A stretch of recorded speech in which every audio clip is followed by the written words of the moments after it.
सभी दोस्तों का स्वागत है लर्निंग विद यूट्यूब पर। जैसे कि हमने आपको 10th क्लास का साइंस स्टार्ट किया, जिसमें चैप्टर नंबर 2 पढ़ा रहे हैं आपको हमने, जिसमें अम्ल और क्षार की परिभाषा, साथ ही पीएच तथा पीओएच बेस जल का अन्य गुणनफल विद न्यूमेरिकल मैंने आपको प्रीवियस वीडियो में यानी कि पहली वीडियो में मैंने पढ़ा दिया है आपको। आज जो आपके सामने जो क्लास रहेगी, आज जो लेक्चर नंबर 6 रहेगा वो रहेगा साल्ट पर। साल्ट जिसको हम हिंदी में लवण और सामान्य भाषा में नमक कहते हैं, इसकी बात चलेगी कि लवण क्या होता है, लवण कितने प्रकार के होते हैं, लवण के कौन कौन से लवण हमारे सिलेबस के अंदर इंपॉर्टेंट है, कौन सा लवण इंपॉर्टेंट नहीं है। ऑब्जेक्टिव क्वेश्चन की अगर बात करें तो कहाँ से ऑब्जेक्टिव क्वेश्चन बनेगा, सारी बात आज हम इस क्लास में डिस्कस करेंगे। तो आज हम पढ़ाते हैं चैप्टर अम्ल क्षार। तो अम्ल क्षार हमने पढ़ा दिया, आज जो पढ़ाते हैं आपको क्या पढ़ाते हैं, लवण।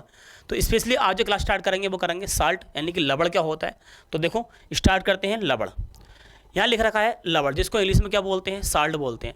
लवण आयनिक होते हैं, यानी कि जितने भी लवण होते हैं उन पर जलीय विलयन में घोलने पर उन पर क्या उपस्थित होता है, उस पर उपस्थित होता है धनायन और ऋणायन। यानी कि लवण कैसे होते हैं, जब लवण होते हैं आयनिक। साथ ही जो धनायन पर ऋणायन के बने होते हैं, जो धनायन पर ऋणायन के बने होते हैं। अगर मैं बात करूँ वहाँ NaCl की, अगर देखो अगर मैं बात करूँ NaCl की, अगर हम बात करें NaCl, तो NaCl की अगर हम बात करें और इसको हमने जल में घोल दिया, अगर हम जल में घोल देंगे इसको तो बनेगा Na पॉजिटिव, साथ ही क्या बनेगा Cl नेगेटिव, साथ ही क्या बनेगा Cl नेगेटिव। और अगर हम बात करें, देखो ऐसे बात करें कि MgSO4 काय में घोल दें इसको हम एक्वा में घोलेंगे तो बनेगा Mg+ के 2 और साथ में बनेगा SO4- के 2। काय में घोलने पर, इनको काय में घोलने पर, इनको जल में घोलने पर, जल में घोलने की अगर हम बात करें, देखो इनमें काय में घोलने पर, जल में घोलने पर। यहाँ पे ले देंगे हम एक्वा, यहाँ पे ले देंगे, यहाँ ले देंगे हम एक्वा, ठीक है, यहाँ ले दो आप एक्वा। तो लवण की अगर बात करें तो लवण कैसे होते हैं, लवण सब कैसे होते हैं, लवण होते हैं आयनिक, जो धनायन पर ऋणायन के कैसे होते हैं, बने होते हैं, वो जो धनायन पर ऋणायन के बने होते हैं। साथ ही अगर हम बात करें, साथ ही अगर हम बात करेंगे किसी अम्ल तथा क्षार की उदासीन अभिक्रिया से प्राप्त आयनिक ठोस को लवण कहते हैं। इस अभिक्रिया में लवण के साथ जल भी बनता है। तो देखो यहाँ पर लिख रखा है जल, लेकिन यहाँ पर जल नहीं होना चाहिए, यहाँ पर होना चाहिए, यहाँ पर होना चाहिए अम्ल। जब अम्ल की अभिक्रिया, जब अम्ल लेते हैं हम ले लिया हाइड्रोक्लोरिक अम्ल। कौन सा अम्ल ले लिया, हमने ले लिया हाइड्रोक्लोरिक अम्ल। जब हाइड्रोक्लोरिक अम्ल की अभिक्रिया, जब हाइड्रोक्लोरिक अम्ल की अभिक्रिया कराएंगे हम क्षार से, और क्षार ले लिया हमने NOH, क्षार के ले लिया हमने NOH के साथ कराएंगे, तो यहाँ से जो निकलेगा वो निकलेगा NaCl। क्या निकलेगा यहाँ से, देखो यहाँ से निकलेगा NaCl, साथ में क्या बनेगा H2O, साथ क्या बनेगा H2O। रिएक्शन क्या है, कंप्लीट है।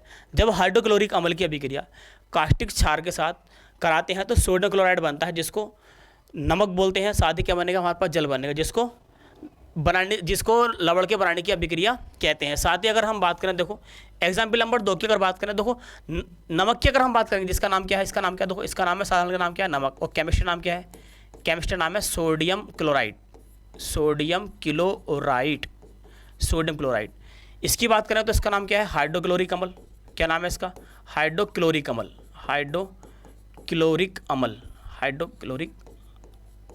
अम्ल, इसका नाम है सोडियम हाइड्रोक्साइड। पीछे पढ़ाया है मैंने आपको, अभी पढ़ा दिया, जिसको हम सोड में यह कॉमन नेम जो होता है क्या होता है, कास्टिक सोडा होता है। क्या होता है, कास्टिक सोडा, करेक्ट है। तो हम बोलेंगे जब हाइड्रोक्लोरिक अम्ल की अभिक्रिया सोडियम हाइड्रोक्साइड से करेंगे तो सोडियम क्लोराइड, जिसको साधारण भाषा में नमक बोलते हैं, साथ ही क्या बनेगा, जल बनेगा। तो नमक बनाने की विधि की अगर बात करें तो नमक बनाने की विधि कौन सी है, वो यही है, ठीक है। इस अभिक्रिया को क्या बोलेंगे, इस अभिक्रिया को बोलते हैं उदासीनीकरण अभिक्रिया। करेक्ट बात है।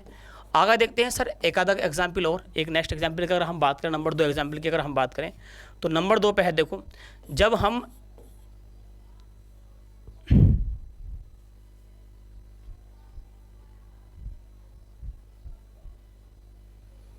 देखो यहाँ हमने सल्फ्यूरिक अम्ल ले लिया, सल्फ्यूरिक अम्ल बोला तो H2SO4 की अभिक्रिया करा दी हमने कास्टिक क्षार से, कास्टिक क्षार ले लिया हमने MgOH का होल ट्वाइस, कोई भी कास्टिक क्षार ले लो हमने, साथ ही कराएंगे हम तो क्या बनेगा MgSO4, साथ ही क्या बनेगा बताओ, Mg पकड़ेगा SO4 क्या बनेगा MgSO4, है रह गया H, है रह गया O, क्या बनेगा साथ में बनेगा H2O, साथ क्या बनेगा H2O, सही है। और अगर हम इसकी बात करें तो अगर हम इसको जल में घोल दें, तो क्या बनेगा Mg+ का 2 और साथ ही क्या बनेगा SO4- के 2। करेक्ट है। यानी कि अगर हम नेचर की बात करें तो लवण जो होते हैं वो जलीय विलयन में घोलने पर धनायन और ऋणायन देते हैं, अर्थात लवण जो होते हैं वो आयनिक प्रकृति के होते हैं। कौन सी प्रकृति के होते हैं? आयनिक प्रकृति के होते हैं। तो ये बात लवण की है। आगे हम बात करेंगे, देखो लवणों का वर्गीकरण, लवणों का वर्गीकरण यानी classification of salt.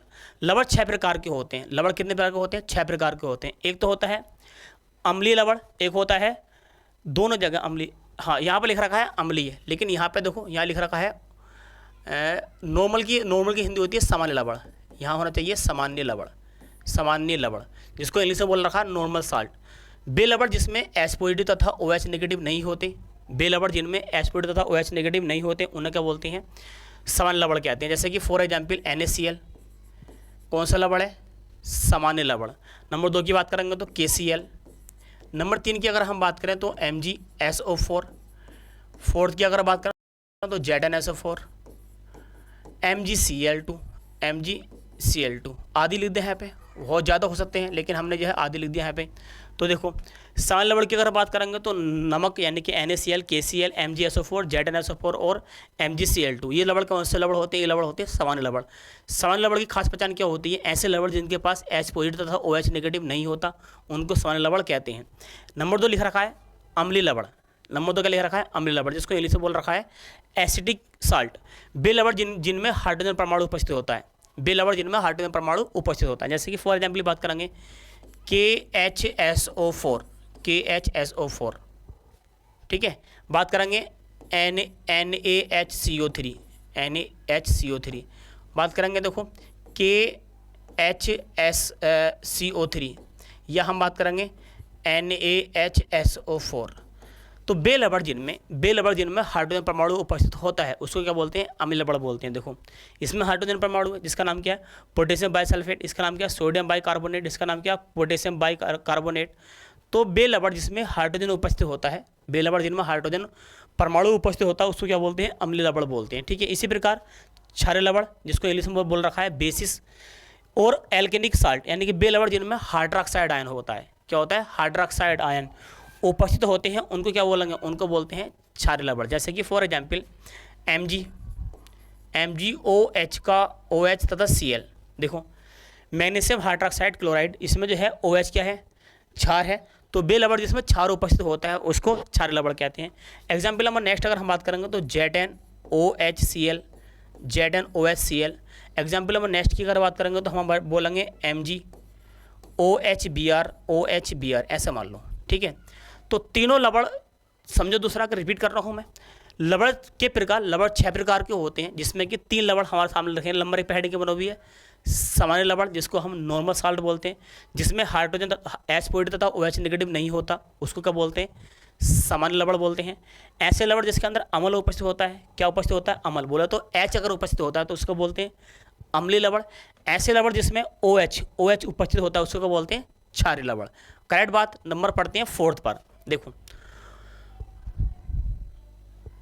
4th number की बात करेंगे डबल साल्ट। क्या बात करेंगे हम? डबल साल्ट यानी कि डबल साल्ट बोले तो द्विक लवण।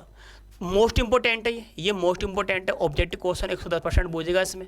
मोस्ट इंपोर्टेंट इसलिए है क्योंकि इसमें फिटकरी, मोहर लवण या कार्बोनाइट के एग्जाम्पल हैं, इसलिए ये इंपॉर्टेंट है। तो द्विक लवण बे लवण होते हैं जो दो सामान्य लवणों के संयोग से बने होते हैं, अर्थात 2 सरल लवणों के निश्चित अनुपात मिलाकर सांधित करके ठंडा करने पर द्विक लवण प्राप्त होता है। ठंडा करने पर द्विक लवण प्राप्त होता है। जैसे कि फॉर एग्जाम्पल बात करेंगे फिटकरी। देखो हम किसी बात कर रहे हैं? फिटकरी की बात कर रहे हैं, फिटकरी। या हम बात करेंगे मोहर लवण, या हम बात करेंगे कार्नोलाइट। ये तीनों एग्जाम्पल जो हैं ये किसके एग्जाम्पल है? ये मोहर लवण के एग्जाम्पल तीनों, ठीक है। एक क्या है? फिटकरी जिसको हम पोटास एलम भी बोलते हैं। जिसको क्या बोलते हैं? पोटास एलम, ठीक है, जिसको क्या बोलते हैं? Potash alum. तो फिटकरी जिसको पोटास एलम बोलते हैं क्या है? द्विक लवण है। मोहर लवण की अगर हम बात करेंगे मोहर लवण तो ये भी क्या है? द्विक लवण है। कार्बोलाइट लवण भी क्या है? द्विक लवण है। अगर हम इसके फार्मूले की बात करेंगे तो पोटास एलम का जो फार्मूला होता है वो होता है K2SO4 Al2SO4 का होल थ्राइस इंटू 24H2O। मोहर लवण की अगर हम बात करें तो फार्मूला होता है FeSO4 साथ में NH4 का होल ट्वाइस और साथ में SO4 into 6H2O into 6H2O।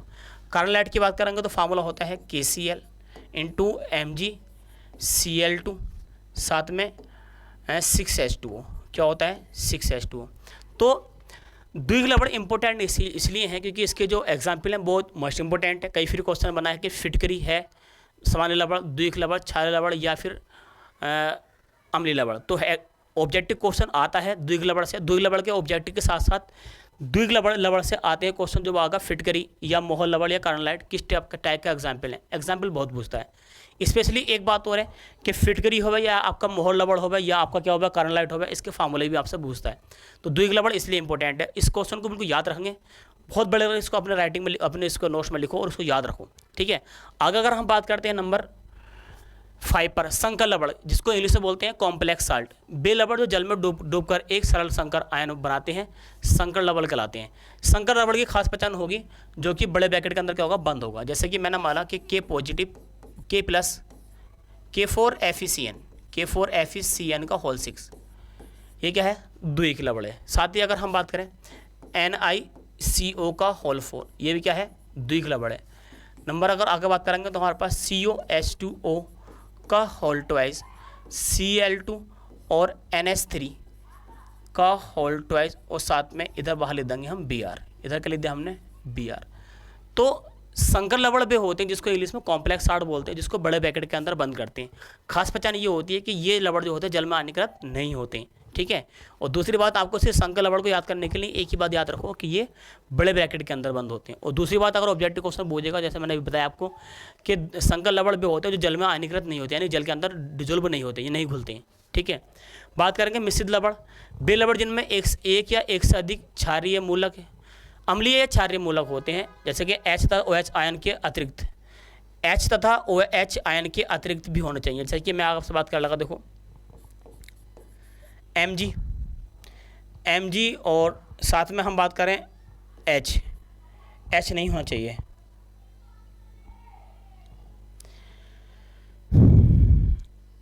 MgNa और साथ में PO3 या PO4, क्या है PO4। ये कौन सा लवण है, ये हमारे पास मिश्रित लवण है। बात करेंगे हम ZnCO3 अम्लीय और क्षारीय मूलक दोनों होने चाहिए। तो हम बात करेंगे देखो Zn और साथ में हम बात कर रहे हैं पोटेशियम, साथ में हम बात करेंगे हमारे पास PO4। तो मिश्रित लवण वे लवण होते हैं जिसमें अम्लीय और क्षारीय मूलक दोनों होते हैं। ये अम्लीय मूलक दिए कौन सा मूलक है क्षारीय मूलक है, ये अम्लीय मूलक दिए कौन सा होता है क्षारीय मूलक है। लेकिन हाइड्रोजन तथा H पॉजिटिव तथा OH नेगेटिव नहीं होने चाहिए, उसका बोल देंगे हम मिश्रित लवण बोलेंगे। आगे देखते हैं लवणों के प्रकार, फिनिश हो गए। देखो लवणों का परिवार family of salt.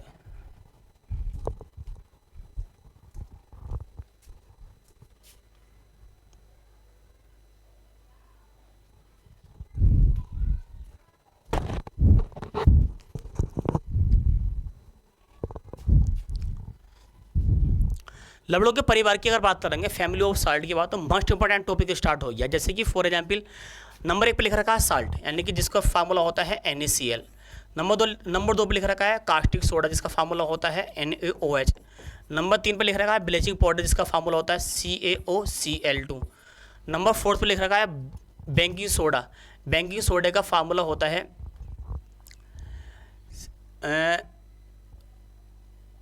Baking soda का फार्मूला होता है NaHCO3 और बेकिंग सोडा का फार्मूला होता है Na2CO3 और प्लास्टर ऑफ पेरिस का फार्मूला होता है CaSO4 1/2 H2O। तो ये तीनों, ये 6 के 6 एग्जाम्पल, जिसमें कि अगर इसको हम अगर छोड़ दें तो एग्जाम्पल जो 5 रह गए, यानी कि जो क्वेश्चन हमारे पास 5 रह गए, मतलब कास्टिक सोडा या ब्लीचिंग पाउडर या भी हमारे पास बेकिंग सोडा या बेकिंग सोडा या plaster of Paris most important topic है आपका। बोर्ड में 110% क्वेश्चन बनेंगे इन 5 लवण से, 110% क्वेश्चन, जैसे कि आज हम पढ़ाएंगे आपको कास्टिक सोडा और ब्लीचिंग पाउडर, लेकिन आपको नेक्स्ट वीडियो में जो वीडियो नंबर हमारे पास नेक्स्ट होगी, वीडियो नंबर हमारे पास लेक्चर नंबर जो हमारे पास 7th होगा, उसमें स्पेशली तीन ही टॉपिक को पढ़ाया जाएगा। उस टॉपिक का नाम होगा बेकिंग सोडा, बासिंग सोडा और प्लास्टर ऑफ पेरिस, साथ ही न्यूमेरिकल बोले तो समीकरण कराएंगे अगली वीडियो में आपको।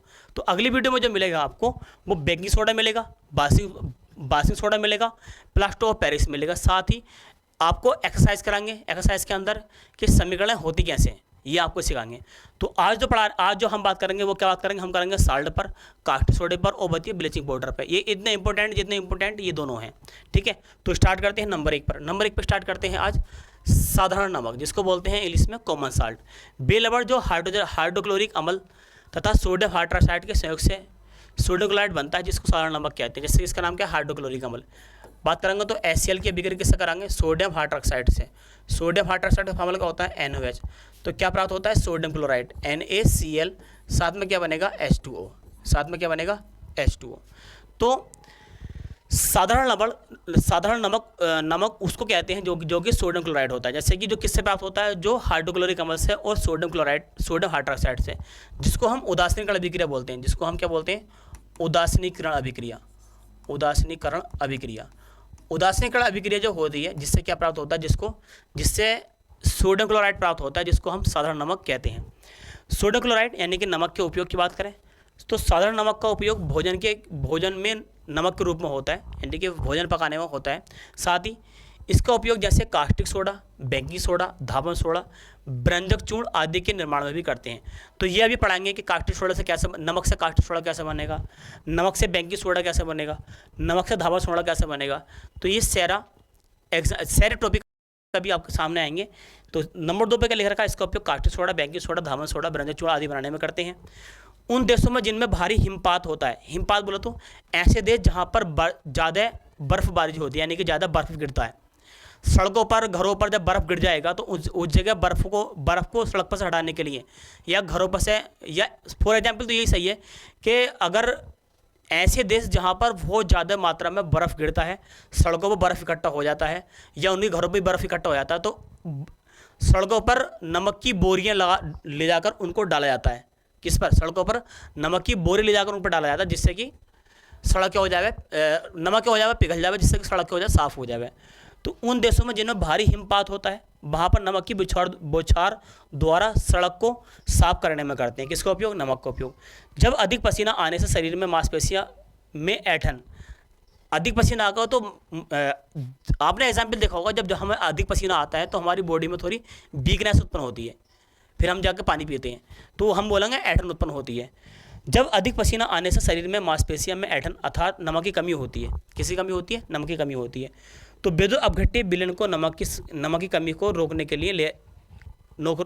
लिए लेना चाहिए। कहने मतलब ये है कि इसका मतलब क्या है, ये है कि जब पसीना आता है तो हमारे बॉडी में अंदर नमक की कमी होती है, कि क्योंकि पसीने द्वारा क्या बाहर निकलता है, नमक बाहर विलयन तो ऐसे कंडीशन हमें विद्युत अपघट्य के जितने विलयन होते हैं, जैसे कि हमारे पास मान लो कोई पेप्सी वगैरह हो गया, या कोई भी हमारे पास लिक्विड जैसे कि शिकंजी वगैरह हो गया, उनको पीने पर उसकी कमी क्या होती है, पूरी हो जाती है। तो नमक का उपयोग हम वो भी करते हैं। आगे अगर हम बात करते हैं कास्टिक सोडा, नंबर 2 पे स्टार्ट करते हैं हम कास्टिक सोडा, जिसको इंग्लिश में कास्टिक सोडा बोल रखा है, जिसका फार्मूला क्या होता है, NaOH, सही है। जिसका केमिस्ट्री नाम जो होता है वो होता है सोडियम हाइड्रोक्साइड, ठीक है। कास्टिक सोडा रासायनिक नाम की अगर बात करेंगे तो क्या होता है, सोडियम हाइड्रोक्साइड। अणु सूत्र की अगर बात करेंगे तो क्या होता है फार्मूला इसका, NaOH। अणु भार की बात करेंगे कितना होता है, 40 ग्राम प्रति मोल। देखो बात को समझो, Na है, NaOH है, जिसमें कि एक Na है और एक ऑक्सीजन और एक क्या है, हाइड्रोजन है। सोडियम का परमाणु भार कितना होता है, 23। ऑक्सीजन का परमाणु भार कितना होता है, 16। और हाइड्रोजन का परमाणु भार कितना होता है, 1। सबको जोड़ेंगे तो कितना आ जाएगा, 40। तो 40 क्या होता है, सोडियम हाइड्रोक्साइड का, जिसको नाम कास्टिक सोडा होता है, इसका अणु भार की अगर बात करेंगे तो अणु भार कितना होता है इसका, 40 होता है, ठीक है। बनाने की विधि की बात करेंगे तो सोडियम क्लोराइड के जलीय विलयन, सोडियम क्लोराइड के जलीय विलयन में विद्युत धारा प्रभावित करने पर, अच्छा जलीय विलयन लिखा तो साथ में हम क्या लिखते हैं, यहाँ पे लिखते हैं HOH, यानी कि H2O। कौन सी अवस्था में, लिक्विड अवस्था में। इसमें क्या प्रभावित करने पर, इसमें विद्युत धारा प्रभावित करने पर, विद्युत धारा प्रवाहित करने पर करने पर, क्लोरीन गैस करने पर एनोड पर क्लोरीन गैस, तो एक यहाँ पर लिख रखा है Cl2, कौन सी गैस, क्लोरीन गैस, और कैथोड पर हाइड्रोजन गैस, साथ में हाइड्रोजन गैस बोले तो H2, एवं कैथोड पर सोडियम हाइड्रोक्साइड, एवं कैथोड पर क्या प्राप्त होता है, सोडियम हाइड्रोक्साइड, सोडियम हाइड्रोक्साइड प्राप्त होता है। इनकी अगर बात करेंगे तो ये कहाँ प्राप्त हुए, ये प्राप्त हुए कैथोड पर, किस पर, कैथोड पर, और ये किससे प्राप्त हुए हैं, एनोड पर, सही है।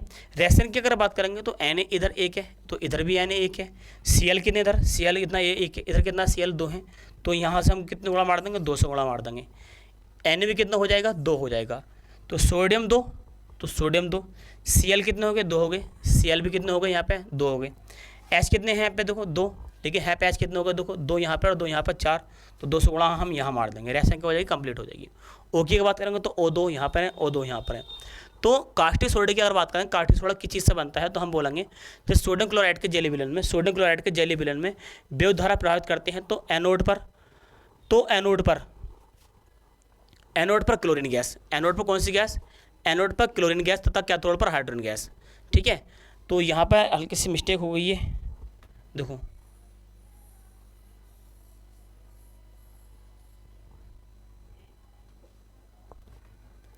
यहाँ लिखा हमने प्लस, और यहाँ लिखा हमने Cl2 इधर लिखते हैं, Cl2 हम यहाँ लिख दें और हाइड्रोजन हम यहाँ लिख देंगे, करेक्ट बात हो गई। तो अभी बताया है कि कैथोड पर, सही है, कैथोड पर क्या प्राप्त होगा, कैथोड पर प्राप्त होगा हमारे पास हाइड्रोजन, और एनोड पर क्या प्राप्त होगा, हमारे पास प्राप्त होगा, एनोड पर प्राप्त होगा क्लोरीन गैस, करेक्ट हो गया। देखो रिपीट करते हैं दूसरा आगे, जब सोडियम क्लोराइड के जेली विलयन, जब सोडियम क्लोराइड के जेली विलयन में विद्युत धारा प्रभावित करते हैं, तो एनोड पर क्लोरीन गैस और कैथोड पर हाइड्रोजन गैस, साथ ही कैथोड पर सोडियम हाइड्रोक्साइड भी प्राप्त होता है। इस अभिक्रिया को क्लोरल क्षार अभिक्रिया कहते हैं। अच्छा, इस अभिक्रिया को क्या बोल रहे हैं हम, इसका बोल रहे हैं हम क्लोरल क्षार अभिक्रिया। क्लोरल का मतलब हो गया क्लोरीन, यानी कि इसमें क्या बनना है, क्लोरीन बनना है, साथ में क्या बनना है, इसमें बनना है क्षार, क्षार बोले तो क्या बनना है, क्षार कौन सा बनना है, तो हमारा बनना है NOH। तो जब सोडियम क्लोराइड की अभिक्रिया सोडियम क्लोराइड के जलीय विलयन में विद्युत धारा प्रभावित करते हैं, तो एनोड पर क्लोरीन गैस बनती है और कैथोड पर हाइड्रोजन गैस, और साथ में सोडियम हाइड्रोक्साइड बनता है। तो इसमें क्लोरीन गैस बननी है एनोड पर कौन सी गैस बननी है, क्लोरीन गैस बननी है। कैथोड पर क्या बनना है, सोडियम हाइड्रोक्साइड। इसलिए इस अभिक्रिया को हम क्लोरल क्षार अभिक्रिया भी कहते हैं, ठीक है। ऑब्जेक्टिव क्वेश्चन बन जाएगा क्लोरल क्षार अभिक्रिया किसे बोलते हैं, तो आपको ये बताना है, ठीक है। आगे बात करते हैं सर कैसे प्राप्त हुआ, तो एक ग्राफ वहाँ पे हमने बना अपलोड कर रहा ग्राफ, देखो है। बात करेंगे साल्ट की, किसकी बात करेंगे, देखो यहाँ पे क्या है, साल्ट है। साल्ट में क्या प्रभावित करते हैं, तो इसमें प्रभावित कर देंगे विद्युत धारा, ठीक है। साल्ट को कायम बढ़ा लेंगे, देखो अगर है लिख है की बात करूँ, देखो NaCl को हमने HON जल में घोल दिया, सही है, NaCl को कायम में घोल दिया हमने जल में। तो जब इसमें विद्युत धारा प्रभावित करेंगे हम, जब इसमें विद्युत धारा प्रभावित करेंगे, तो ये कह रहा है कि एनोड पर जो मिलेगी, एनोड पर क्या मिलेगी, क्लोरीन गैस, और कैथोड पर अगर हम बात करें, कैथोड पर कौन सी गैस मिलेगी, हाइड्रोजन गैस। साथ में ये भी कैथोड मिलेगा, किससे मिलेगा, कैथोड पर क्या मिलेगा, सोडियम हाइड्रोक्साइड, ठीक है। तो ये ग्राफ आपको बनाना नहीं है, लेकिन सिर्फ मैंने समझाने के लिए बताया है आपको, ना ही बोर्ड में बनाने के लिए आता है। बोर्ड में सिर्फ इतनी सी बात पूछता है कि बताओ कि कास्टिक सोडा बनाने की विधि में क्या क्या प्राप्त होती है, क्या क्या चीज़ प्राप्त होती है, तो हम बोलेंगे एनोड पर क्लोरीन गैस प्राप्त होती है और कैथोड पर हाइड्रोजन गैस, साथ ही सोडियम हाइड्रोक्साइड। देखो अगर हम कैथोड पर हाइड्रोजन गैस प्राप्त हुई है, कौन सी गैस प्राप्त हुई है, हमें हाइड्रोजन गैस प्राप्त हुई है, तो इसका उपयोग कहाँ होता है, तो सर इसका उपयोग होता है ईंधन के रूप में, मार्कीन के रूप में, खाद के लिए अमोनिया बनाने में, किसका उपयोग होता है, हाइड्रोजन गैस का उपयोग। साथ ही अगर बात करेंगे क्लोरीन गैस का उपयोग कहाँ होता है, तो क्लोरीन गैस का उपयोग होता है जल की स्वच्छता में, यानी कि जल को साफ करने में। स्विमिंग पूल में, जो स्विमिंग पूल होते हैं जहाँ पर हम नहाने के लिए जाते हैं, स्विमिंग पूल के अंदर क्या डालते कहा जाता है, क्लोरीन गैस के वहाँ पर डिब्बे रखे होंगे, वहाँ पर छिड़काव के लिए, यानी कि उसमें मिलाने के लिए। PVC पाइप बनाने में, रोगाणुजनक साल्ट बनाने में, रोगाणुजनक मेडिसिन जो होती है जो कि रोगों से रक्षा करती हैं, उसके साल्ट बनाने में, CFC बनाने में, और कीटनाशक के रूप में क्लोरीन का उपयोग कहाँ होता है, तो मैंने सारे उपयोग यहाँ पे लिख रखे हैं।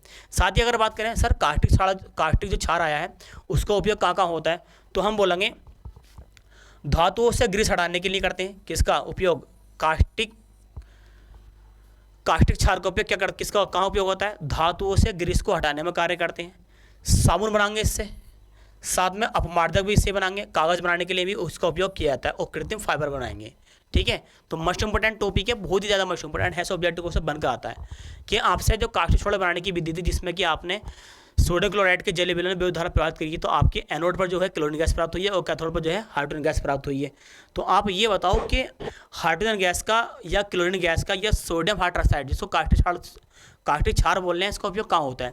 तो देखो मैंने यहाँ पर बताया कि हाइड्रोजन का उपयोग यहाँ पर होता है, क्लोरीन का उपयोग यहाँ पर दिखा रखा है, जबकि कास्टिक क्षार का उपयोग यहाँ पर लिख रखा है। साथ में इसमें ये लिख रखा है कि हाइड्रोजन गैस और क्लोरीन गैस, हाइड्रोजन गैस और क्लोरीन गैस का उपयोग कहाँ होता है? हाइड्रोक्लोरिक अम्ल बनाने में होता है। हाइड्रोक्लोरिक अम्ल बनाने, जैसे कि फॉर एग्जाम्पल लिख रहा हूँ मैं, हाइड्रोजन गैस और क्लोरीन गैस का उपयोग कहाँ होता है? तो हाइड्रोक्लोरिक अम्ल बनाने में होता है। कहाँ होता है? हाइड्रोक्लोरिक अम्ल बनाने में होता है। साथ ही जो हाइड्रोक्लोरिक अम्ल बन का तो इसका उपयोग कहाँ होता है? तो इसका उपयोग होता है इस्पात की सफाई में। इस्पात की सफाई, इस्पात क्या होता है? जो लोहे की चादर होती है उसकी सफाई में होता है। किसका? हाइड्रोक्लोरिक अम्ल का उपयोग, ठीक है। साथ में अमोनियम क्लोराइड का, साथ में क्या होगा बताओ? अमोनियम क्लोराइड बनाने में होगा। मेडिसिन बनाने में इसका उपयोग होता है, किसका? हाइड्रोक्लोरिक अम्ल का। साथ ही सौंदर्य प्रसाधन के लिए करा जाता है, यानी कि जो लेडीज जो ब्यूटी पार्लर में जाने के बाद ब्यूटी लगाती है तो उसमें भी उपयोग किसका किया जाता है? तो उसमें उपयोग किया जाता है हाइड्रोक्लोरिक अम्ल का। अब अगर मैं बात करूँ, देखो अगर मैं बात कर लगूँगा NaOH, साथ में किसकी बात करूँ? Cl की बात करूँ तो क्या बनेगा? NaOCl2। तो कह रहा है कि ब्रंजक चूर्ण जो बनकर आएगा, तो ब्रंजक चूर्ण का जो निर्माण होता है वो कहाँ उपयोग होता है? तो हम बोलेंगे घरेलू ब्रंजक में, साथ ही वस्त्र ब्रंजक के लिए भी करते हैं। तो मोस्ट इंपॉर्टेंट टॉपिक था यहाँ पर। टॉपिक के मतलब मस्ट इसलिए बोल रहा हूँ मैं आपसे कि ये बताओ कि सर क्लोरीन गैस के द्वारा कास्टिक सोडा बनाने की विधि क्या थी? तो हमने बताया था कि जब नमक के अंदर विद्युत धारा प्रभावित करते हैं तो एनोड पर क्लोरीन गैस और कैथोड पर हाइड्रोजन गैस प्राप्त होती है। साथ ही कैथोड पर सोडियम हाइड्रोक्साइड प्राप्त होता है। सर हाइड्रोजन गैस का उपयोग कहाँ होता है? तो मैंने यहाँ बता दिया आपको। क्लोरीन गैस का उपयोग कहाँ होता है? तो हमने यहाँ बता दिया। और सोडियम हाइड्रोक्साइड का उपयोग कहाँ होता है? कास्टिक सोडा, जिसको हमने यहाँ बता दिया। इंपॉर्टेंट इसलिए है हमारे लिए क्योंकि इन सभी का हमारा क्लोरीन गैस हो या हमारे पास हाइड्रोजन गैस हो या फिर हमारे पास कास्टिक क्षार हो, इनका उपयोग बहुत ही ज़्यादा हमारे जीवन एवरीडे लाइफ में, यानी कि पर डे की ज़िंदगी में हमारा बहुत ज़्यादा उपयोग करते हैं। साथ ही अगर हाइड्रोजन को और क्लोरीन गैस को अगर हम मिला देंगे तो क्या बन जाएगा हमारे पास? हाइड्रोक्लोरिक अम्ल। उसका उपयोग कहाँ होता है? ये मैंने सब बता रखा है। साथ ही अगर हम क्लोरीन गैस की अभिक्रिया सोडियम हाइड्रोक्साइड से कर दें, यानी कास्टिक सोडा से कर दें, तो उससे क्या प्राप्त होगा? तो उससे प्राप्त होगा ब्रंजक चूर्ण। तो उसका उपयोग कहाँ होगा? तो उसका उपयोग हमारा यहाँ पर लिख रखा है, ठीक है। आगे देखते हैं भौतिक गुण की अगर बात करेंगे, किसकी भौतिक गुण की? NOH की, यानी कि हम क्या पढ़ रहे हैं? कास्टिक सोडे की अगर भौतिक गुण की बात करें, कास्टिक सोडे की अगर भौतिक गुण की बात करेंगे तो यह सफेद रंग का क्रिस्टलीय ठोस पदार्थ होता है। कैसे रंग का होता है? कास्टिक सोडा सफेद रंग का होता है। साथ ही जल में विलय होगा। जल में विलय क्यों होगा? क्योंकि देखो आपने जो सरफ देखा होगा, सरफ जो हमारी मम्मी जिससे हम कपड़े धोते हैं या जिससे बर्तन वगैरह धोए जाते हैं, वो जो सरफ होता है वो कैसा होता है? वाइट कलर का होता है, ठीक है। तो कास्टिक सोडा वही कास्टिक सोडा होता है, ठीक है। कास्टिक सोडा सफेद रंग का क्रिस्टलीय ठोस पदार्थ होता है, जल में विलय होता है। अरे सरफ जो है जल में विलय होता है। सरफ की अगर बात करें कहाँ में विलय होता है? जल में विलय होता है। स्वाद में तीखा होता है। कभी स्वाद लोग हल्के सा टेस्ट लोगे उसका तो कैसा होता है? तीखा होता है।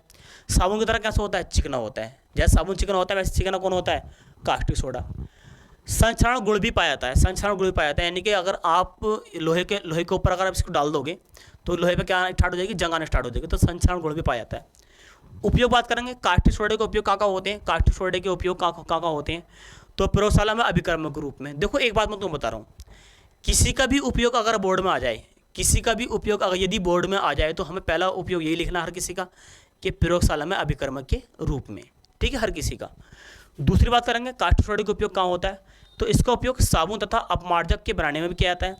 तीसरी बात करेंगे इसका उपयोग कागज, रेशम, औषधि तथा रंजक बनाने में भी पेट्रोलियम के शुद्धिकरण में भी होता है, ठीक है। बात इंपॉर्टेंट है, मोस्ट इंपॉर्टेंट टॉपिक है, यहाँ पे इसको उतार लो, ठीक है। अब बात पढ़ते हैं हम आगे। देखो अब देखते हैं हम आगे बात करेंगे ब्रंजक चूर्ण। किसकी बात करेंगे हम? ब्रंजक चूर्ण, जिसको इंग्लिश में बोलते हैं ब्लीचिंग पाउडर कहाँ होता है? चेहरे पर से गंदगी हटाने के लिए हम किसका उपयोग करते हैं? ब्लीचिंग पाउडर का उपयोग करते हैं, ठीक है। तो देखो कैसे बनता है, इसका उपयोग कहाँ होता है, कैसे बनता है, इसके भौतिक गुण कैसे हैं और रासायनिक गुण क्या है इसके, और भौतिक गुण के साथ साथ इसका उपयोग क्या क्या है, सब बात हम आपको बताएंगे। तो यहाँ पे लिख रखा देखो ब्रंजक चूर्ण, ब्लीचिंग पाउडर, जिसको रासायनिक नाम क्या होता है? Calcium hypochloride. कैल्शियम हाइपोक्लोराइड की बात करेंगे तो कैल्शियम, देखो ऑक्सीजन बीच में तो हम बोलेंगे हाइपो और साथ में क्लोरो और Cl। देखो इसका नाम कैसे बोल रखा है, ने बोल रहा है calcium chloro hypochlorite, calcium chloro hypochlorite, ठीक है, जिसका फार्मूला क्या होता है CaOCl2 या CaOClCl, ठीक है। अणुभार की अगर बात करेंगे तो कितना अणुभार दे रखा है 127 ग्राम प्रति मोल। ब्रांड की विधि की बात करेंगे तो सूक्ष्म बुझे हुए चूने पर, सूक्ष्म बुझे हुए चूने का फार्मूला होता है CaOH का होल ट्वाइस। सूक्ष्म बुझे हुए चूने पर क्लोरीन गैस, कौन सी गैस, क्लोरीन गैस की अभिक्रिया किसने पर 40 डिग्री सेल्सियस पर करने पर ब्रह्मचूर्ण प्राप्त होता है। ब्रह्मचूर्ण का फार्मूला होता है CaOCl2 तथा साथ में क्या प्राप्त होगा, साथ में प्राप्त होता है प्लस H2O। क्या प्राप्त होता है H2O। तो सूक्ष्म बुझा हुआ चूना ये जो है ये क्या बताओ, ये है सूक्ष्म बुझा हुआ चूना, सूक्ष्म बुझा हुआ चूना, चूना ये कौन सी गैस है, ये है हमारे पास क्लोरीन गैस। कौन सी गैस है, क्लोरीन गैस। साथ में ये क्या है, ये है हमारे पास plaster of Paris, sorry plaster of Paris नहीं, ये है ब्रंजक चूर्ण। ये क्या है, ब्रंजक चूर्ण, सही है। साथ में आगे क्या है, जल है। तो याद रखेंगे ब्रंजक चूर्ण के बनाने की विधि की बात करेंगे। सूक्ष्म बुझे हुए चूने की अभिक्रिया क्लोरीन गैस के साथ 40 डिग्री सेल्सियस पर करते हैं तो ब्रंजक चूर्ण प्राप्त होता है, साथ ही जल प्राप्त होता है। आगे अगर हम बात करें, देखो आगे लिख रखा है भौतिक गुण, फिजिकल प्रॉपर्टी किसके, फिजिकल प्रॉपर्टी ऑफ ब्रंजक चूर्ण यानी कि bleaching powder, bleaching powder, bleaching powder. तो ब्लीचिंग पाउडर के भौतिक गुण क्या क्या क्या क्या होते हैं, तो देखो नंबर पे लिख रहा है, ये हल्के पीले रंग का चूर्ण होता है। कैसे रंग का होता है, हल्के पीले रंग का चूर्ण होता है। कौन, ब्लीचिंग पाउडर। साथ में अगर बात करेंगे इसमें क्लोरीन गैस की गंध आती है।